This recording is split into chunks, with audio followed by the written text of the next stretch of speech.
Hola queridos amigos, saludos a todos aquellos que están viendo el video en este momento. Les doy la bienvenida a tu canal favorito, Te lo enseño ya.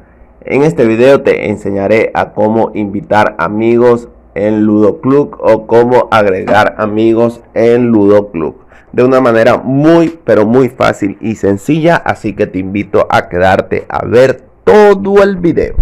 Bueno, lo que vamos a hacer es entrar a Ludo Club. En este caso ya yo estoy dentro de la cuenta.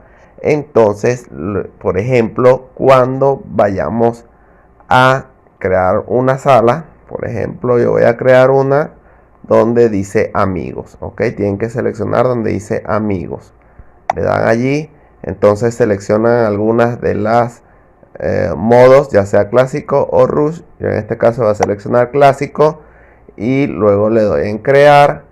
Entonces acá donde dice compartir e invitar, lo que debemos hacer es seleccionar, por ejemplo, si tú quieres enviarles invitación a las personas que están en Facebook, pues seleccionas la F. Si quieres lo de WhatsApp, seleccionas el logo de WhatsApp. O también si quieres invitar de otras redes sociales, pues le das en la primera opción, que es el azulito con blanco. Entonces acá, como están observando, pues puedes invitar a personas vía correo electrónico, por mensajes directos en Instagram, por WhatsApp, por correo electrónico Hotmail, por OneDrive, por Facebook Live, cualquiera de las opciones, por mensaje de texto. Y de esa manera muy fácil y sencilla, por ejemplo, yo voy a invitar a alguien en WhatsApp. Entonces selecciono WhatsApp. Entonces va a abrir mi WhatsApp. Acá, como estamos viendo, aparece la lista de todos los contactos. Entonces yo voy a seleccionar alguno de mis contactos y le damos en enviar. Entonces se va a crear un link, el cual debemos enviarlo.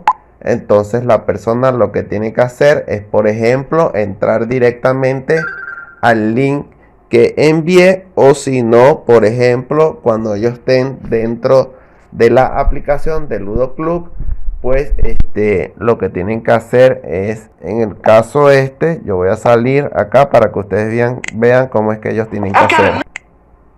Pues ellos lo que tienen que hacer es ir a donde dice amigos. Entonces acá en el código tienen que colocar donde dice unirse, pues colocan el código que desean, o que ustedes le enviaron a su correo electrónico, a WhatsApp, a su red social, pues. Y de esa manera muy fácil y sencilla estarías invitando personas para que jueguen contigo en Ludo Club de una manera muy pero muy rápida y sencilla. Bueno, mis amigos, si quieren aumentar la velocidad de tu internet, de tu celular, o quieres aumentar la velocidad de tu celular, les invito a ir a la descripción del video. Tengo unos videos buenísimos sobre esos temas. Así que me despido de ustedes. Hasta luego.